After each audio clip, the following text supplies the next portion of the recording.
Hello and welcome to another modelling video. This is Alan from the Man at YouTube with another model tutorial.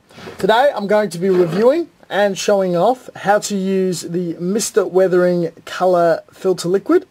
It's an enamel based paint that's heavily watered down and is for brushing on to pick up tones or to ever so slightly change the tone of a colour scheme.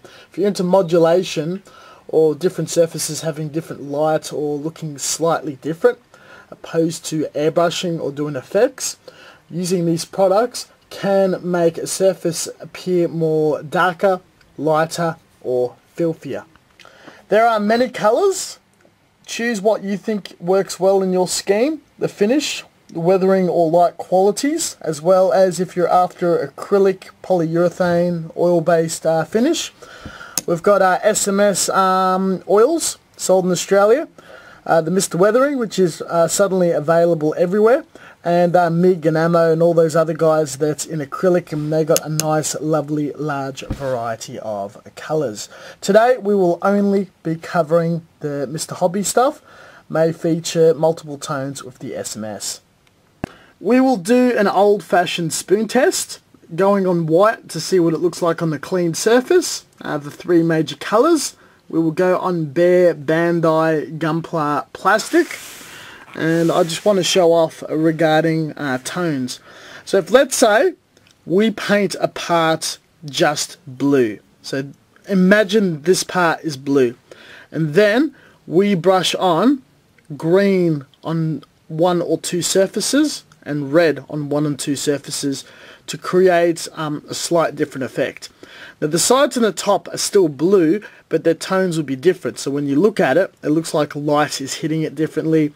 Weathering or effects might be hitting it differently. It might be rendered differently, shaped differently, perceived differently. Instead of having a flat green covering all the parts, you just paint the panels.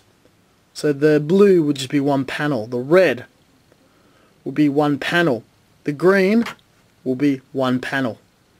Now, being super thinned, a lot of the paint can sit on the bottom and the thinner on the top. Also, being enamel based, if you have something that's snapped together, make sure everything is glued as much as possible. Do not let this fluid seep in any seam lines, on any pegs, or on any unprimed, uncoloured plastic unless it's the bare only surface. Avoid pegs. Give it a good royal shake. Make sure that all the sediments on the bottom is mixed in thoroughly. You can look at the bottom and see it mix in and whatnot. So we crack it open and we collect it with a paintbrush, and we want to get most of it off. And what we're going to do with this bit is we're just going to apply only a little bit. Seems to be a bit thick, so you're able to whisk most of it off, and you can see that there's just an ever so slight colour change. You can take most of the wash off also on the tissue, and all we're doing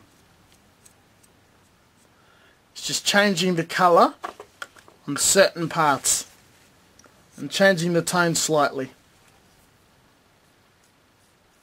So you don't want to put too much. If you put too much liquid on, it's going to pool a lot like a wash and just go into seams and stuff.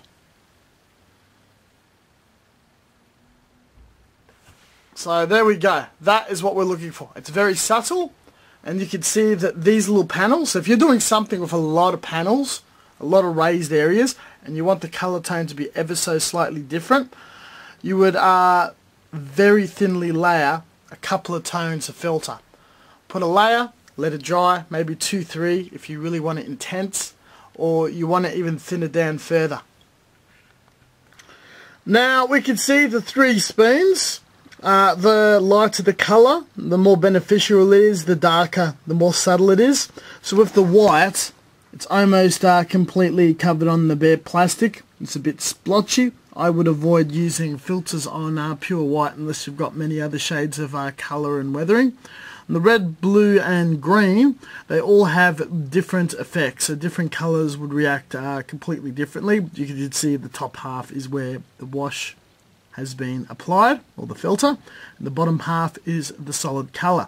So putting it on different angles, different surfaces, raised parts, recessed panels, being very playful. There is no right or wrong way. You can either do weathering, the bottom runs of the tank, or different surfaces, or various areas of the Gundam. Is very beneficial if you're trying to go for many tones, high definition, almost realistic looking. This is ideal.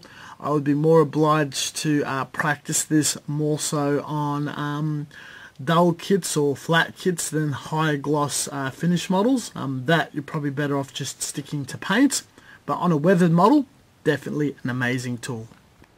Here's a piece that I painted. We'll cover the different panels in different wash filter colours and see what we turn out. It appears to stick to painted surfaces a lot better than bare plastic. So with the Gunpla crowd, at least top coat it in gloss or matte. And this is the finished result. You can see that different panels has slightly different tones, and that would, with a wash, break it all up. So imagine a matte coat over it, and when you turn the model around, it just has these little extra panels that pop out. You can tell the different detail. With the MIG stuff, it beads up quite a bit, so it leaves all these little splatters. That would be good for splatter marks and mud and weathering and whatnot. It's not so much good as a filter, so completely different product will require a different video. Thank you very much for watching. As always, until next time, stay tuned for more content. It is a product definitely worth experimenting around with. Catch you guys next time.